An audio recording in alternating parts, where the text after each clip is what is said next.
Iniciar grabación. Muy bien. Buenos días, chicos. ¿Cómo están? Bienvenidos a clase de nuevo. Bueno, el día de hoy vamos a comenzar pues de lleno con nuestro temario y pues continuando con la decisión que tomaron los directivos y el rector general de continuar con las clases en línea. Pues vamos a ponernos de acuerdo acerca de la evaluación que ya lo habíamos hecho, ¿no? Que es acudir a sus clases virtuales, presentar sus tareas en tiempo y forma y la realización de la monografía junto con el video. Ahora, esa pues saben que es por equipos. Ya varios de ustedes me han entregado material y actualizaciones y vamos a utilizar el día miércoles, eso se los voy a poner en Classroom, pero vamos a utilizar el día miércoles para hacer videoconferencias con los diferentes grupos y presentar avances. Les voy a presentar pantalla para comentarles cuáles serían los acomodos o los cambios que deberían de hacer si es que existen algunos, o en caso de que su trabajo ya esté listo para dejarlo en un formato, que me lo entreguen formalmente y pues ya evaluarlos. Y bueno, sin más, eso se los dejo en Classroom. Y pues empezamos el día de hoy con el tema de rodilla. Vamos a ir, recuerden, de cadera hasta pie, hasta el final. Y luego vamos a ver las partes superiores. Entonces el día de hoy nos toca analizar esta articulación, que es la rodilla. Es un tema muy interesante, muy vasto. Intenté como compactarlo lo más que se podía. Y bueno, vamos a empezar. Bueno, esta es una articulación intermedia, desde su situación. Está en la extremidad inferior, en lo que es la pierna. Se extiende desde un cuarto inferior del muslo hasta la tuberosidad tibial. Entonces, ¿por qué? La articulación es una articulación única, bueno, bilateral, pero es única y es una articulación que pues genera dos articulaciones, vaya la redundancia, ¿no? Valga la redundancia, una hacia el muslo y otra hacia el final de la pierna. Y bueno, ¿qué características tiene la rodilla? Nos funciona de soporte, ya que es la transmisión de la carga gravitacional del cuerpo, es decir, como la gravedad genera presión hacia el centro de la Tierra, la rodilla nos ayuda a soportar esa carga junto con la cadera. Se expresa de forma estática y de forma dinámica, es decir, tiene dos tipos de movimiento: cuando estamos parados, sin movimiento, y cuando vamos a hacer, por ejemplo, un salto o a correr o a caminar. Entonces la rodilla funciona de ambas maneras, para la estabilidad y para el dinamismo. Tiene una situación muy expuesta y esto la hace vulnerable a traumatismos directos. Por ejemplo, ¿cuántos de nosotros no hemos caminado y nos golpeamos la rodilla? Es lo primero que te golpea, así, ¡ay! ¡Cómo duele!, ¿no? También los codos son partes muy expuestas y bueno, estoy hablando en el menor de los casos. En el mayor de los casos, por ejemplo, el ir conduciendo, cuando tú aprendes a conducir, sí te deberían de enseñar que tus brazos nunca deben de quedar extendidos. Es decir, cuando tú vas conduciendo, la curvatura de tus brazos debe de ser más o menos esta, porque cuando ya estés totalmente manejando. Porque en caso de un accidente, también en tus piernas, en caso de un accidente, si tú tienes tu brazo extendido completamente, vas a impactar y va a haber más posibilidad de fractura y mucho más daño. Si lo traes un poquito más flexionado, hace una fisiología y anatomía que protege un poquito más la articulación. Igual las piernas no deben estar completamente extendidas cuando estás manejando. Si tú metes el acelerador y el clutch, debería de haber una curvatura en la rodilla como de unos 45 grados más o menos. O sea, debe estar dobladita. ¿Para qué? Para que si hay algún tipo de lesión no sufra tanto, no se lastime. Y bueno, así también en el deporte debemos de tener mucho cuidado cuando estamos generando rutinas o haciendo ejercicio, de cuidar muy bien las articulaciones porque están muy expuestas. ¿Qué más? Tiene dos imperativos, que sería mantener la estabilidad del cuerpo y también el equilibrio en carga del resto del cuerpo. Una disculpa. Entonces, eh, esto es lo que les decía, básicamente nos ayuda a estar equilibrados. Y bueno, tiene una alineación femorotibial que diferencia la rodilla humana de los restantes mamíferos. Es decir, Los mamíferos normalmente cuadrúpedos o algunos bípedos no tienen la rodilla derecha a la cadera, traen un poquito de flexión, o sea, tienen como una discordancia en cuanto a la línea recta, y el humano sí tiene una línea recta con cadera, rodilla y luego lo que es el tobillo. Entonces, cuando está un poquito más flexionado, ayuda a las huidas. Por eso, por ejemplo, piensen en los chitas o en los felinos, incluso en los chiquitos, en los gatitos, pero los felinos tienen estas curvaturas en sus pies, en sus piecitos, en sus patitas, y corren rapidísimo, ¿no? Y saltan rapidísimo, tienen mucha agilidad, y es por este tipo de curvatura. Los humanos la tenemos un poquito más recta, también solemos reaccionar rápido y podemos, por ejemplo, vean a Usain Bolt, que, qué potencia tiene. Vamos a hablar ahorita de los músculos de la potencia, pero tiene una potencia y tiene que ver también con sus rodillas. Pero es muy difícil que un humano alcance las capacidades mecánicas de otro mamífero, pues. Y bueno, vamos a revisar por qué nuestra rodilla tiene estas características. Vamos a hablar de su función. ¿Cuál es la función? Bueno, tiene tres planos en donde funciona la rodilla. En el plano sagital va a asegurar un acercamiento del centro de la gravedad del cuerpo hacia el suelo, o sea, gracias a la flexión, es decir, como nuestro amiguito que está aquí saltando, la rodilla nos va a ayudar a que la cadera baje. Aquí, por ejemplo, semibaje en una sentadilla normal. Y si hacemos una sentadilla profunda, que sería hasta abajo, entonces estaríamos hablando de eso, de sentarse o agacharse. Aquí estaremos hablando de un sentado. Y bueno, más abajito sería agacharse. Y esto es gracias al plano sagital en el que funcionan las rodillas. También tenemos la función de las rodillas en el plano transversal. Esto asegura la rotación del espacio del tronco. Por ejemplo, aquí, fíjense cómo todos están de frente, pero cada uno de las personas que está aquí en la animación decide hacia dónde caminar, pero sigue de frente. Eso es gracias a las rodillas. Cuando tú estás parado de frente y decides hacia ir a la derecha o a la izquierda, por ejemplo, para tomar el jabón o cuando estás lavando trastes, que cambies de una postura a otra como ellos, que están moviéndose y girando, fíjense, eso es gracias a la rodilla, que tiene una función en su plano transversal y nos ayuda a hacer estos movimientos. Por último, la rodilla también funciona en el plano frontal. Esto permite una economía notable de cara a la cara suprayacente. Entonces, por ejemplo, las modelos, ¿no? O las grandes artistas, cuando, o cualquier persona, ¿no? Pero yo les pongo ejemplo el caminado de las modelos, que es muy evidente. Fíjense cómo va hacia adelante, ¿no? En el plano frontal, la rodilla nos ayuda a que pueda existir este paso, este caminado. Y luego acá está de chismosito, nuestro amigo. Uh. Bueno, continúo. ¿Qué patologías? Ya que la rodilla, bueno, ya vimos un poquito de su situación, más o menos, y de sus funciones. Vamos a ver sus patologías. En reumatología, lo más común es la gonartrosis. Es lo que le llamamos nosotros, por ejemplo, gonartrosis, es el desgaste de justamente de la articulación rotuliana y articular junto a la femorotibial.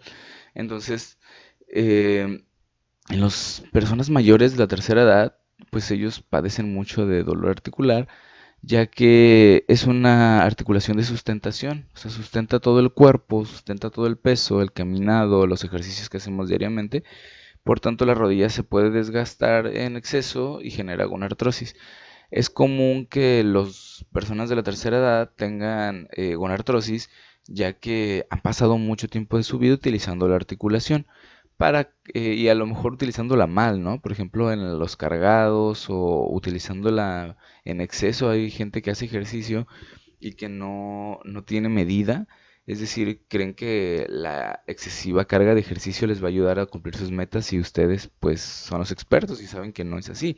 Saben que una rutina incluso de 15 o 20 minutos puede ser efectiva si se hace bien con los ejercicios adecuados, el tiempo, la respiración adecuada, el tiempo entre ejercicio y ejercicio adecuados.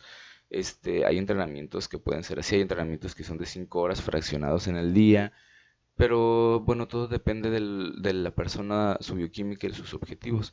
Entonces hay gente que pues, hace ejercicio, le mete un chorro de peso y no se da cuenta que está desgastando la articulación. Entonces, también hay jóvenes que ya tienen gonartrosis y tiene que ver justamente con esto. Fíjense cómo aquí la articulación pues tiene un espacio en donde puede dejar que todas las partes blandas funcionen adecuadamente.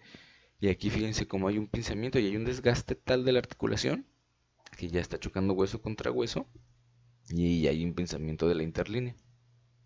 Esto es gonartrosis. Bueno, es un desgaste articular. En cuanto a la traumatología, bueno, pues lo más común sería la fractura de la rótula, porque es una situación muy expuesta. Por ejemplo, los huesos de internos de la cadera son un poquito más complejos para fracturarse, pero en la rótula está muy expuesta y pues presentamos fracturas. Fíjense, aquí tenemos una radiografía lateral, podemos ver las plantas, esto que ustedes ven aquí son partes blandas. Eh, no sé si ustedes lleven imagenología, pero en imagenología les voy a compartir un poquito. Nosotros mandamos rayos X. El rayo se va a detener en las partes duras y va a pasar donde hay aire. Entonces el aire se va a ver negro y las partes duras se van a ver blancas porque es Q negativo. Si nosotros, digamos, este es lo que sería la fotografía, si nosotros lo imprimiéramos debería de verse a color o al revés. Lo negro se debería ver blanco, que sería el aire, y lo blanco negro, pero en la radiografía nosotros lo manejamos así, en negativos. Entonces aquí hay aire, aquí esto que se ve como grisáceo quiere decir que hay tejido, y fíjense, lo sólido se ve blanco. Entonces el hueso, aquí ustedes lo pueden ver, fíjense su anatomía. Esta parte que ven más blanca alrededor del hueso es el periósteo. Esta parte que ven como más difusa es el hueso trabecular, es donde se genera la sangre en los de los huesos largos. Y aquí está pues justamente el paquete vasculonervioso pasa por esta parte delgadita. Y aquí pues tenemos la rótula. Los huesos, para que ustedes de repente, si alguien les pregunta, oye, ¿qué puedes ver mi radiografía, a ver qué tengo? Así, ustedes pues obviamente tendrán que mandarlo con un especialista o algún médico que es el que sabe leer las radiografías de siempre, pero también pueden tener impresiones diagnósticas y a lo mejor decir, oye, esto parece una fractura, ve con un médico, ¿no? Entonces, fíjense cómo aquí el huesito se ve íntegro, íntegro, íntegro, íntegro, íntegro, íntegro, en todo esto. Y fíjense cómo acá cambió. Estaba íntegro y de repente se ve aquí como un rayón, ¿no? Como que se rompió. Esa es una fractura. Entonces aquí hay una fractura rotuliana y pues aquí intuimos que esto está hinchadito pues por el golpe o la fractura que tuvo y ahí se alcanza a ver pues la lesión. Y bueno, en cuanto a la ortopedia infantil, también tenemos varias situaciones con la rodilla. Fíjense, tenemos el genu valgum, el genu varum, que ya habíamos hablado desde la caderita, ¿no? Que era el varum con la rodilla, con los piecitos así como internos, como con la rodilla junta. Esta sería una situación normal de la rodilla, el del medio, y esta sería una situación en valgum, arqueado. Y bueno, pues también desplasias femorrotulianas, pero los más comunes serían estos. Esto, claro que tiene implicaciones de rehabilitación en las que ustedes también de las que ustedes también son parte, ustedes también pueden tomar parte junto con el médico de rehabilitación física, también pueden ayudar a este tipo de pacientes. Ustedes son los que ponen las rutinas de ejercicio, también ejercicios en casa, les ayudan con los aparatos en la rehabilitación y ayudan a mejorar estos estados. Ahora, vamos a ver un poquito de la anatomía de la rodilla para poder diferenciar o estar conscientes de por qué la rodilla funciona como funciona y por qué tiene esta capacidad de sustentación tan grande, siendo una articulación que pues pareciera no tan importante, pero es de lo más importante. Fíjense, a nivel osteoarticular relaciona tres huesos, que sería en la extremidad inferior, la rótula ventralmente y la tibia hacia abajo. Es decir, aquí tenemos el fémur, la tibia y la rótula. Estos tres huesos en conjunto pues serían la articulación y tendría dos articulaciones, la articulación femororotuliana y la femorotibial. O sea, esta articulación y esta articulación. Entonces es una articulación que articula dos huesos y pero al mismo tiempo es una sola. Ahora, va a tener diferentes partes, ¿no? La tróclea favorece al desplazamiento lateral de la rótula cuando está tenso el cuádriceps y no produce una tracción en el eje del tendón de la rótula, lo que ayuda a que la rodilla esté estable cuando estamos haciendo tensión del femoral, de todo lo que es femoral a los cuádriceps. Eh, Aquí también podemos traducirlo a pacientes que tienen pues unas tendones muy débiles o lesiones o no sé, cuestiones genéticas que hacen que sus fibras sean muy laxas y entonces la rodilla suele moverse demasiado y no tienen muy buena postura. Pero si hacen ejercicio específico sobre esas articulaciones, los tendones tienden a ponerse duros y a generar más soporte. Bueno, ahí están los cóndilos, son muy simétricos y también van a asegurar el rodamiento y deslizamiento sobre la tibia. La fosa intercondilia es un vacío en donde el fémur, perdón, la parte inferior del fémur y esto aloja los ligamentos cruzados de la rodilla. Ahorita los vamos a ver. El lado rotuliano, que básicamente es un rodillo rotuliano, es un hueso sesamoideo, es concordante a la superficie corporal y el grosor del cartílago es de 5 milímetros.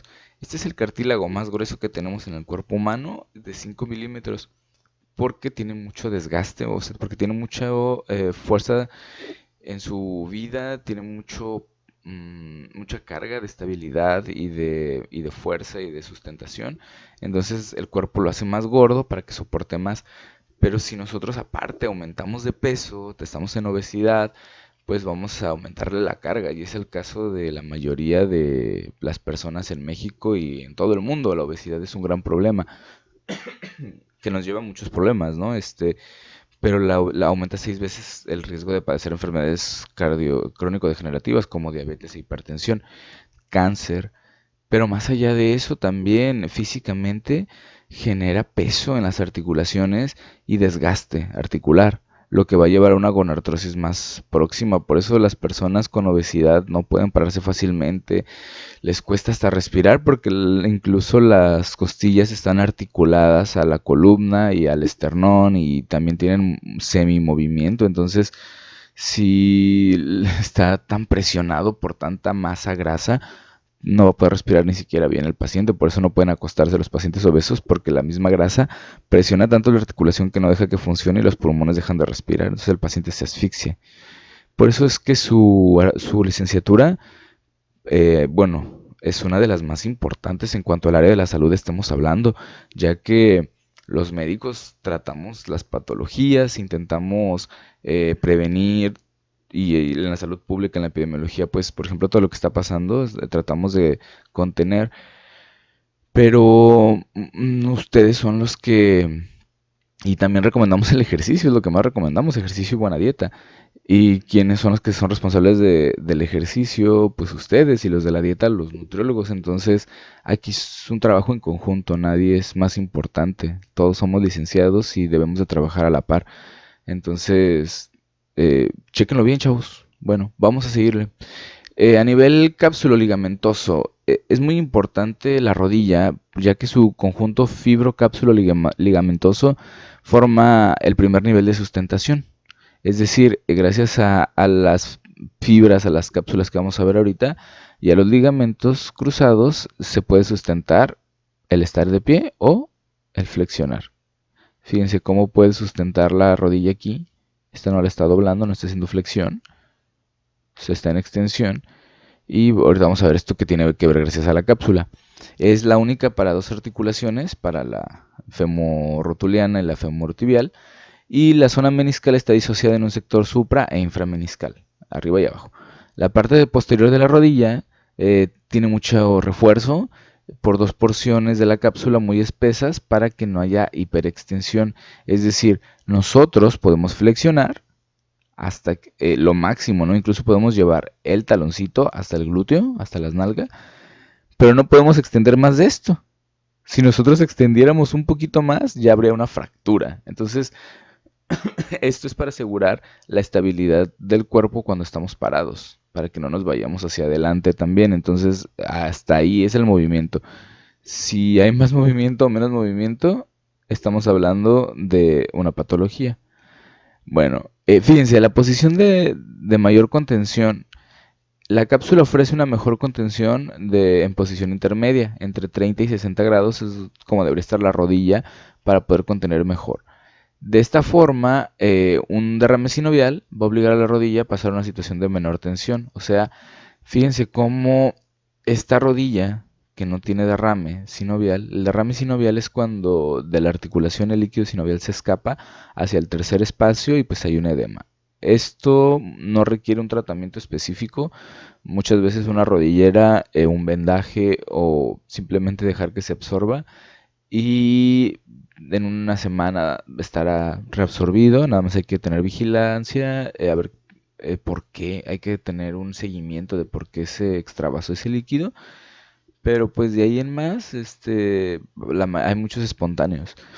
Y fíjense cómo aquí está, se ve incluso un poquito dura la pierna y aquí en el edema, en la extravasación, fíjense cómo se ve más relajada la pierna, se ve doblada, el grado de contención bajó de como a 20 grados más o menos o menos porque necesita esa relajación articular. Ahora vamos a ver la sinovia, el sinovial. En la rodilla, la membrana sinovial no se limita a tapizar la cara profunda de la cápsula. Este, la sinovia forma pliegues más pequeños o plicas se llaman. Y estos son pliegues de desahogo.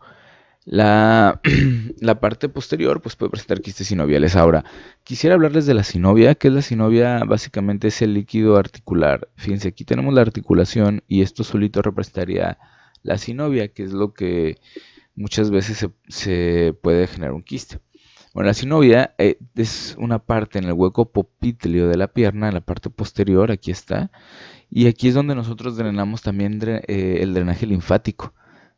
De ahí que cuando tú haces fisioterapia, empiezas del pie y descargas aquí atrás. Aquí atrás, descargas, haces un masajito. ¿Para qué? Para que por ahí se vayan todos los tóxicos que estás ya en la fisioterapia, en la masoterapia. Recuerden que tú manejas el drenaje linfático. Como el drenaje linfático no tiene mucha fuerza de gravedad, tú lo ayudas a subir y esa es una de las partes en donde drenas. La otra sería en el triángulo de Peck y la otra sería en el lumbosacro. Si quieren después hablamos de masoterapia, les enseño algunas de las técnicas que me sé. Bueno, también pues tenemos cuestiones patológicas, fíjense, a veces se sale la sinovia de la articulación, pues esto es líquido y se genera un quiste que se llama quiste de Baker. Aquí se vería lateralmente y así se vería posteriormente. Estos quistes son molestos. Fíjense, si nosotros lo viéramos así en la pierna, es un bulto. Mucha gente puede pensar que es lipoma o sea, un tumor de grasa, o incluso un cáncer o un ganglio. No, muchas veces son solamente los quistes. Estos quistes sinoviales se pueden quitar, se escisionan, se cierra aquí para que ya no vuelva a generarse. Normalmente los quistes sinoviales, por ejemplo los de la muñeca, vuelven a reaparecer, pero en la rodilla también tienen una tasa de reaparición, pero es un poquito más baja. Ok, vamos a hablar del sistema de pivote central, ¿vale? Que es súper interesante. Fíjense, curiosamente se observa, son de tipo pivote ligamentoso. Vamos a hablar de los ligamentos cruzados, el anterior y el posterior. Entonces, estos conforman el sistema. El, el 50% de los casos, el posterior es más grueso que el anterior. Perdón, es que mi celular de repente buscó algo que dije. Bueno, el 50% de los casos les decía que el posterior es mucho más grueso que el anterior. Entonces, son los ligamentos más potentes que tenemos. Están enrollados o torcidos, así, uno tras otro, tras otro, tras otro, en heces de fibras a modo de un cable de acero. Más o menos, es como si fuera un cable, por eso son tan fuertes y tan poderosos, y por eso es una articulación tan potente. Por eso si tú estás parado, yo te puedo decir que saltes, y tú puedes saltar, como si nada. ¿Eh? Pues muy potente. Estos ligamentos son cruzados en el plano sagital y en el frontal. En el lateral no se notan el cruzamiento. Aquí están, fíjense. Tenemos el fémur, la tibia, peroné, acá están. Esos son los meniscos que no permiten que también la rodilla sea inestable hacia los lados. Y bueno, aquí tenemos el ligamento cruzado anterior y el posterior está de este lado, atrás. Por eso se llaman cruzados, porque se ven cruzados desde el sagital anterior. El cruzado anterior está menos vascularizado que el posterior y debe tenerse en cuenta cuando estamos hablando de cicatrización, porque pues recuerden, cuando hay lesiones, también en el deporte, necesitamos volver a vascularizar la zona para que haya buena irrigación, haya sangrita, que se lleve los tóxicos, que deje más material de construcción y pues se reconstruya. Los tendones son partes del organismo, los cartílagos también, que están menos irrigadas, no necesitan tanta sangre, entonces se les irriga un poquito menos. Y aquí se irrigan bien, pero la posterior está un poquito menos, perdón, la anterior está un poquito menos vascularizada. Y este, en las lesiones rotulares, por ejemplo, son normalmente anteriores, casi posteriores son muy difíciles, entonces pues está más expuesto hacia enfrente que hacia atrás. Y es por eso que tarda en recuperarse la rodilla un poquito.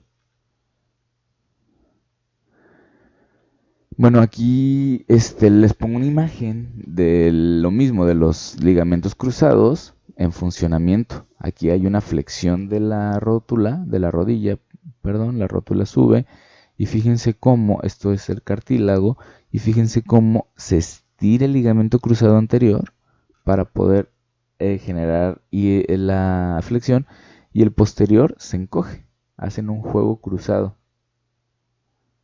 Qué interesante, ¿verdad? Bueno, a nivel muscular, vamos a hablar de tres. De los músculos cortos monoarticulares, que serían básicamente el popliteo y la cabeza corta del bíceps. Estos son músculos profundos y tienen la función de reglaje y estabilización. Estos músculos son muy pequeños, o sea, son muy profundos, entonces cuando llegas en la masoterapia sí tienes que masajearlos con mucho cuidado, pero profundamente.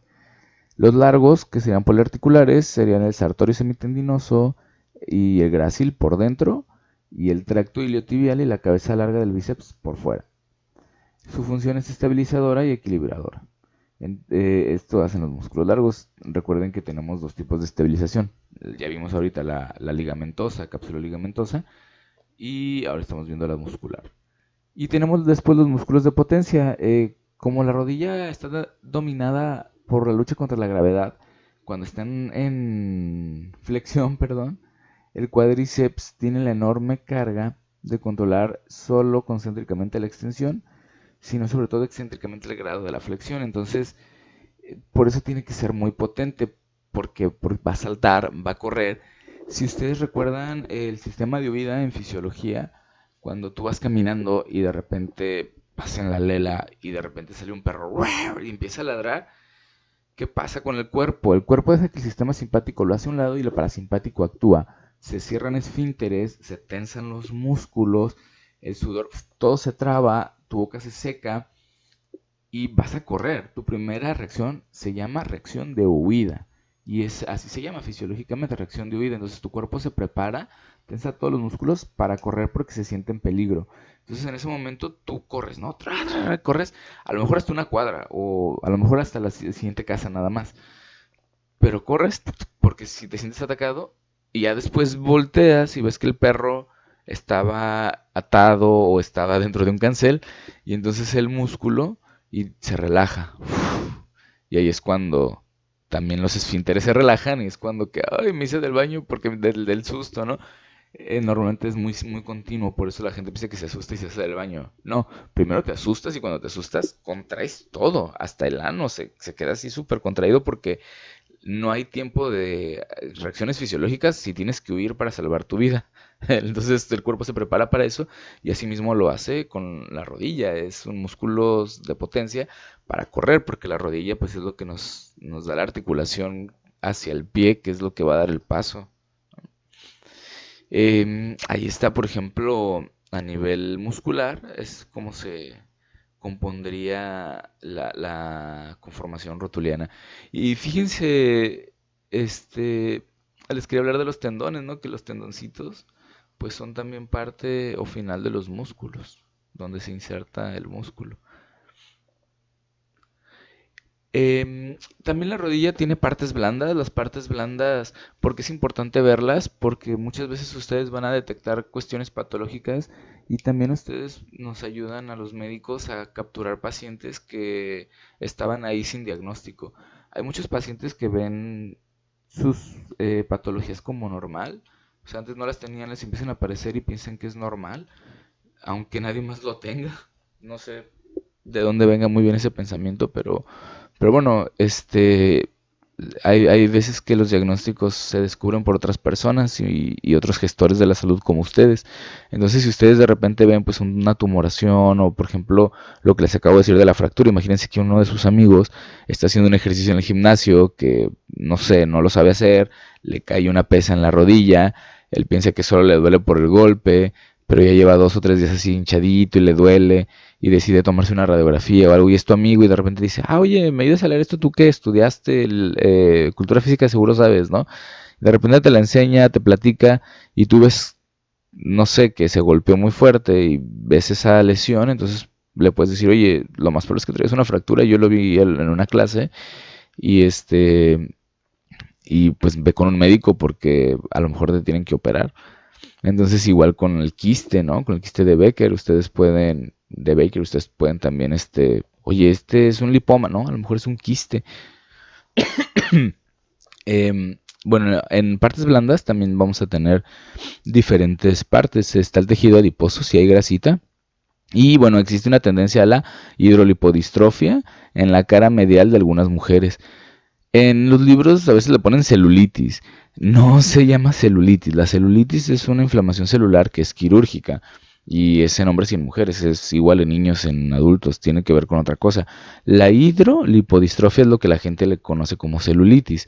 Pero realmente es una distrofia en el agua y en los lípidos en la microvasculatura circular. Entonces, así se le llama, ¿eh? No le digan celulitis. Se llama hidrolipodistrofia. Tiene muchos nombres, pero esta es la más fácil. Imagínense, las otras están muy complejas.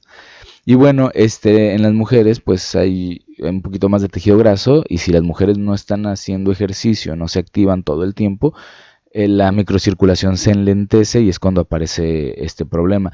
Por eso tienden a tener más hidrolipodistrofia que los hombres.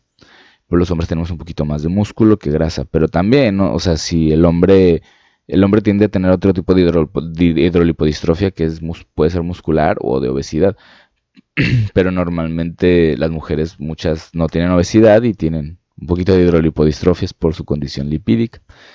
El cojín gráceo infrarrotuliano también, que nos ayuda a generar una reserva o cuerpo adiposo y el relleno adiposo de la fosa poplitea. Entonces también por ahí podemos drenar. Tenemos las bolsas sinoviales, está la retrotendinosa del tendón rotuliano, la bolsa pretendinosa, la sinovial del semimembranoso. Y bueno, tenemos la fase superficial, profunda y posterior, que forman una rodillera fibrosa importante. Entonces, si se fijan, la rodilla está también bien sustentada, está bien protegida.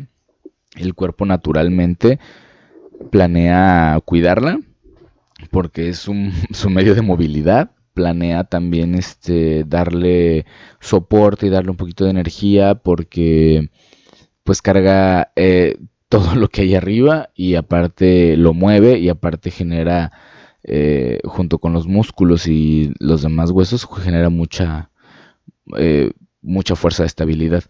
Fíjense, ¿se acuerdan en la radiografía? Que yo les decía que la parte de acá era el huesito y que lo que se veía más borroso era Fíjense, aquí en esta imagen, lean las trabéculas, fíjense, aquí se ve, lo dibujaron, pero es igual. Ya lo pueden relacionar, si se regresan a la radiografía y lo relacionan con esta imagen, van a decir, mira, sí es cierto, sí se ve igual, que este es el periósteo, lo más blanco, y esto que se ve como con puntitos serían las trabéculas donde se genera la sangre, la hematopoiesis. Entonces, pueden verlo también en la radiografía y se diferencia bastante bien. Bueno, a nivel vasculonervioso, ¿qué pasa? Se conforma por la vena poplitea, el pliegue de la misma, las venas afenas y cepos arteriovenosos. Esto es muy importante porque si los cepos se traban o de repente se llenan, es cuando existe una extravasación de líquidos. Y también hay que recordar que este tipo de vascularización nos va a favorecer la rehabilitación en caso de que haya una patología. Ahora, la rodilla tiene un montón de grados de movilidad. Si tú te vas a los libros, te vas a encontrar siempre de sus movilidades 30, 40 hojas, porque es muy complejo lo que hace el soporte y la forma y cómo está anatómicamente diseñada. Ustedes probablemente ya lo vieron en anatomía, en fisiología, pueden ver cómo es que se lleva a cabo la función de la rodilla. Y bueno, tiene básicamente dos grados de movilidad. Por un lado la flexión y la extensión y por otro las rotaciones laterales y mediales. Entonces de ahí que la rodilla pues no solo haga flexión y extensión, sino que también se mueva hacia los lados un poquito. Y bueno, la articulación femororotuliana es generar un movimiento activo y pasivo. Activo cuando hacemos ejercicio, flexión, y pasivo cuando estamos parados. Y la articulación femorotibial pues genera básicamente los movimientos sagitales y transversales. Casi como aquí estamos viendo un ejercicio de un abdomen, de que sería crunch de bicicleta cruzado. Fíjense cómo utiliza la rodilla para hacer flexión y luego extensión. Y fíjense cómo no va más allá lo que hemos hablado, ¿no? Que hay tanta fuerza acá atrás que no se va más allá la rodilla. Y en los movimientos transversales funciona de esta manera. Fíjense cómo gira la cadera junto con la rodilla para juntar la rodilla izquierda con el brazo derecho, con el codo derecho y viceversa. Esos serían los movimientos sagitales y transversales. Los podemos ver todos aquí en una sola diapositiva. Y bueno, este es un y les pongo estos ejercicios para que ustedes pues también los recomienden a sus pacientes. Son muy buenos ejercicios. Ahora vamos a ver las variantes patológicas. Tenemos lo que son las hipermovilidades o las hipomovilidades. Una hipermovilidad sería básicamente una exageración de los movimientos normales o de la existencia de movimientos anormales y normalmente suelen dar lugar a inestabilidades pasivas. Por ejemplo, normalmente son ya sean posteriores a un trauma, que son un poquito más raras porque cuando es trauma el cuerpo hace lo contrario, como que acorta y endurece para proteger en vez de dejar laxo, porque si no se puede volver a lesionar. Entonces, esto más bien es como genético y también mucho multifactorial. Pero por ejemplo, hay unas patologías, hay una que se llama Ehlers-Danlos, que es una variación en los tipos de colágena, y entonces hace una colágena súper elástica. ¿Han visto los chavitos y chavitas que se meten a, bueno, y señores y señoras que se meten a estas cajitas así de 1 centímetro y que ellos son larguísimos y se doblan todos?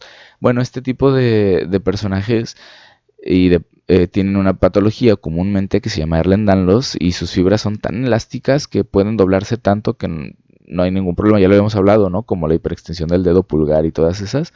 Entonces, aquí también podemos verlo, pero en una variante patológica. También los pacientes con síndrome de Down o Marfan tienen problemas en la colágena y en la elastina.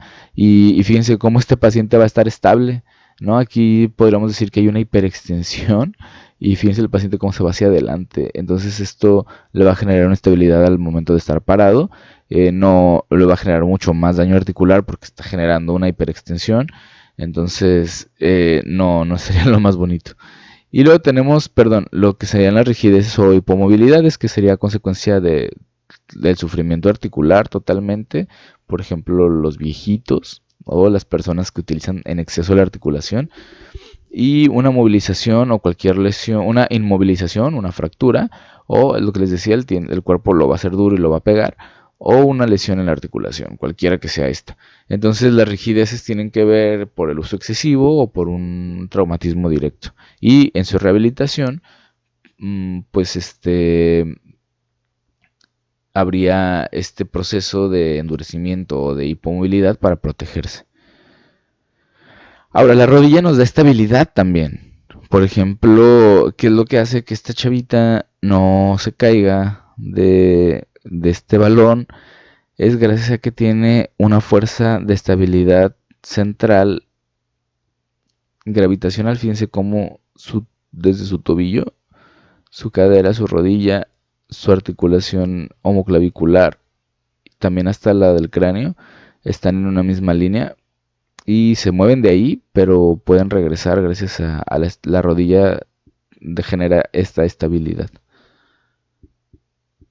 Y bueno, aquí tenemos algunos ejercicios que debemos de tener muy conscientes que pudieran dañar la rodilla y para los cuales deberíamos de proteger bastante.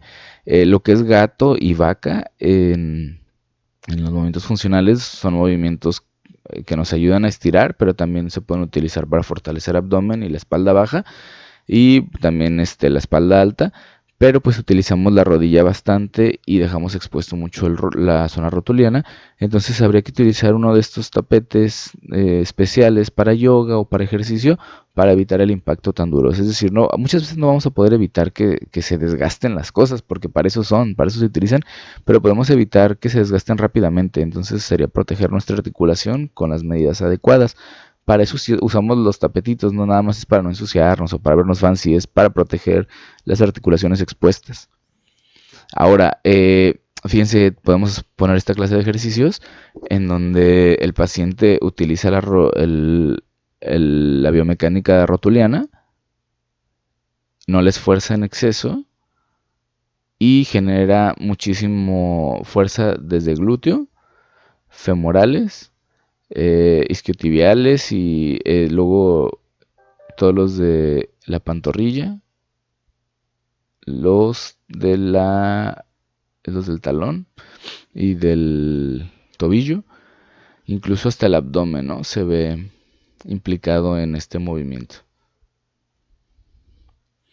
Y bueno, este tipo de ejercicios, si no están bien cuidados, pues pudieran llevar a una lesión o en caso de que pues, tuviera un accidente de trauma, pues pudieran llevar a una lesión. Y bueno, si tenemos un paciente de rehabilitación, pues recordarle que el uso de rodilleras y sus vendajes son muy importantes para la contención, para la estabilidad y que en lo que su articulación, fíjense cómo está relajada, habíamos dicho que se iba a relajar. Fíjense cómo necesitamos un soporte, ¿no? Un apoyo para una rodilla, necesitamos dos soportes para que haya una buena estabilidad gravitacional. Ustedes son parte también de la fisioterapia y pues son pruebas funcionales para ver cómo está la rodilla, la cadera. Y bueno, eso sería todo. Pues les dejo esta clase. Me gustó mucho hacerla, me gustó mucho hablar de la rodilla. Creo que de repente la dejamos así como en segundo plano y realmente es algo muy importante. Entonces, ya que ustedes tienen esta conciencia, cuiden mucho su rodilla, cuiden mucho los ejercicios que impliquen rodilla, que son casi todos. Y recuerden que el calentamiento y el enfriamiento, el estiramiento, es lo que siempre tiene que haber para evitar lesiones de cualquier tipo, ¿vale? Bueno chicos, pues sin más, los dejo, que tengan un bonito día, nos vemos, chau chau.